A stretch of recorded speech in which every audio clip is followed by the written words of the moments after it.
Okay, welcome to part 3 of this tutorial on the VCE English exam, and we're looking at the comparative text analysis. Just to briefly recap, we've looked at the first step, which is unpacking the prompt, which involved us breaking it down and then thinking of synonyms for the keywords in the prompt, and then we started to think about how we link those key ideas to the two texts, sort of a brainstorming exercise. So we come to the next step, which is to use that thought process now into building up some of the differences, similarities and insights. Okay, let's have a quick look at that. So when we start to think about some of the insights, differences and similarities from the prompt, we want to think about conflict, crisis or discord and how it appears in both the texts. And we can ask ourselves some questions here, and we're really looking at the how, why, what, where, who kind of idea. So if we think, how does crisis appear? How does conflict manifest itself? What makes the conflict different or similar in the two texts? If we ask ourselves, why does the conflict appear? What causes crisis in the two texts? Is there a common cause? What happens because of the conflict?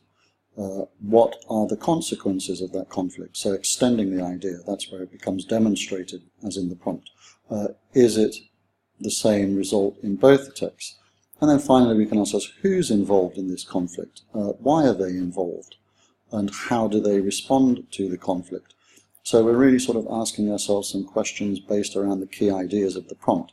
And if we answer those questions, we can start to gain those insights and differences and similarities. So, for example, crucible conflict largely occurs because of fear of discovery. Proctor is worried that he's going to be found out for having an affair with Abigail. There's fear of losing position.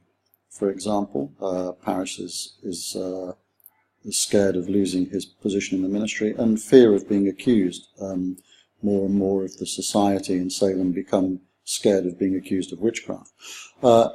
In contrast, the Year of Wonders conflict derives from the fear of the plague and the death and the loss of family members that results from it.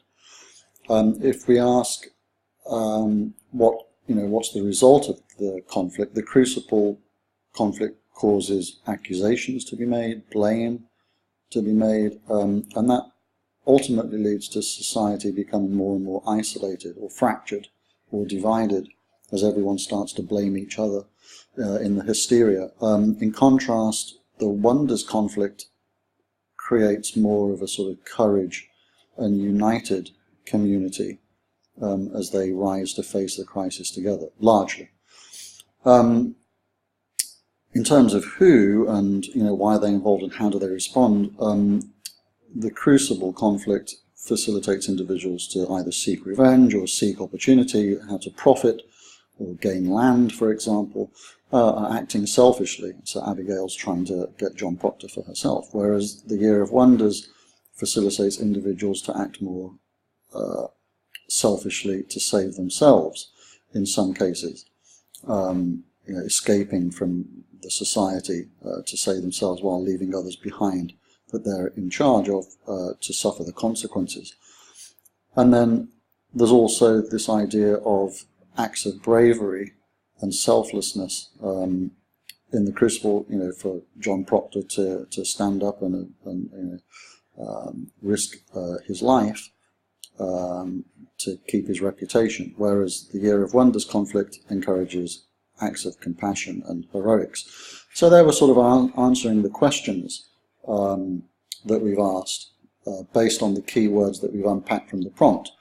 And then if we come to the last sort of part, which is to think about how the answers to those questions come together to give us our topic sentences. So summarizing those answers, we can say that conflict causes some communities to become divided or isolated or fractured, while others are united. The second topic sentence might be that conflict in communities causes some individuals to act selfishly for their own gain or revenge or their own self-interest. And in contrast, the last topic sentence, we can say conflict causes some individuals to act courageously or compassionately, despite the risks involved to themselves.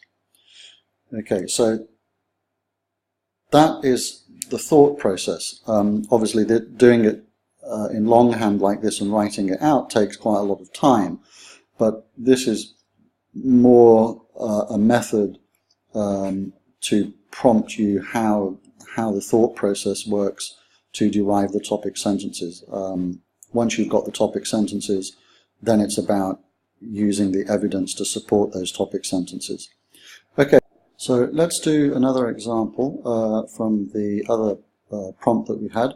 If we just remind ourselves, that was to do with uncertainty breeding fear, and in turn fear breeds further uncertainty. And we had done the synonyms and so on. That gave us some links, how we explore the ideas to the two texts, and then what we will do is do the same thing and try to derive some insights, differences and similarities based on that brainstorming. So again, if we ask ourselves the what, the how, the who kinds of questions based on that prompt, we can perhaps ask ourselves, what is the uncertainty that exists in the two texts? What causes the uncertainty in those two texts, and who is it that feels uncertain?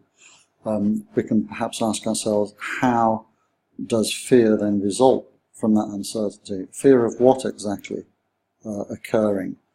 And in turn, what is the consequence of that fear? What are the events which occur from that fear, and why are they occurring as a result of uncertainty?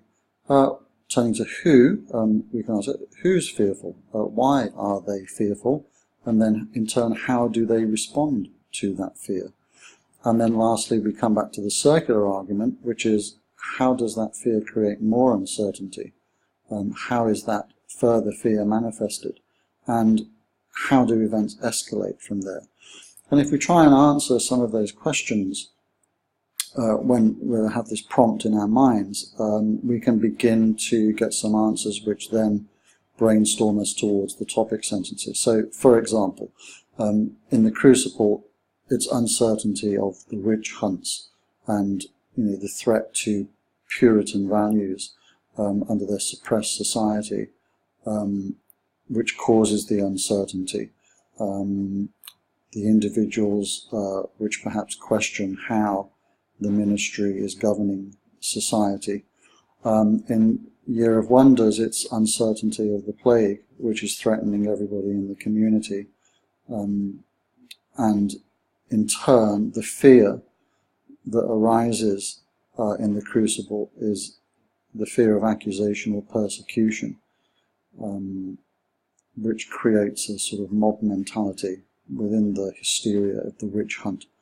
In contrast, the Year of Wonders, it's the fear of death, which creates a similar mob mentality, how to face the fear of death.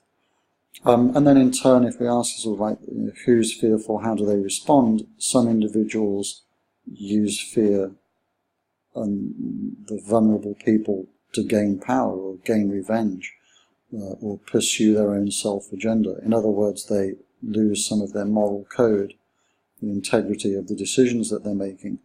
In the Year of Wonders, the same kind of idea. Some individuals use fear to save themselves or to blame others for what's going on. So again, similar thing, they lose some of their moral value. In contrast, there are those individuals who become courageous in the face of escalating fear and uncertainty, and the same in the Year of Wonders. So those are sort of the answers where we're getting to answering those questions based on the prompt. So if we try and establish some of the topic sentences from those answers, perhaps we can have one topic sentence as being uncertainty during social crisis creates fear. which can then result in a mob mentality. That's something common to both of the texts. Also common is, during times of fear, individuals exploit opportunity for gain, revenge, or self-interest. The second topic sentence. And the third topic sentence, even in times of moral uncertainty, some individuals will show courage to defy their fear. Okay, so that's another quick example of this methodology, the kind of thought process which goes behind how we approach this question with that particular step. So we will leave that there, and then the next tutorial will be on then how we structure the essay answer based on those topic sentences and bringing in some of the evidence to support those topic sentences. And again, just to make the point that those topic sentences will reflect the prompt and the key parts of that prompt which we've unpacked before. So we're always staying relevant and we're always staying accurate when we're answering the question. Okay, thanks very much. We'll be back soon.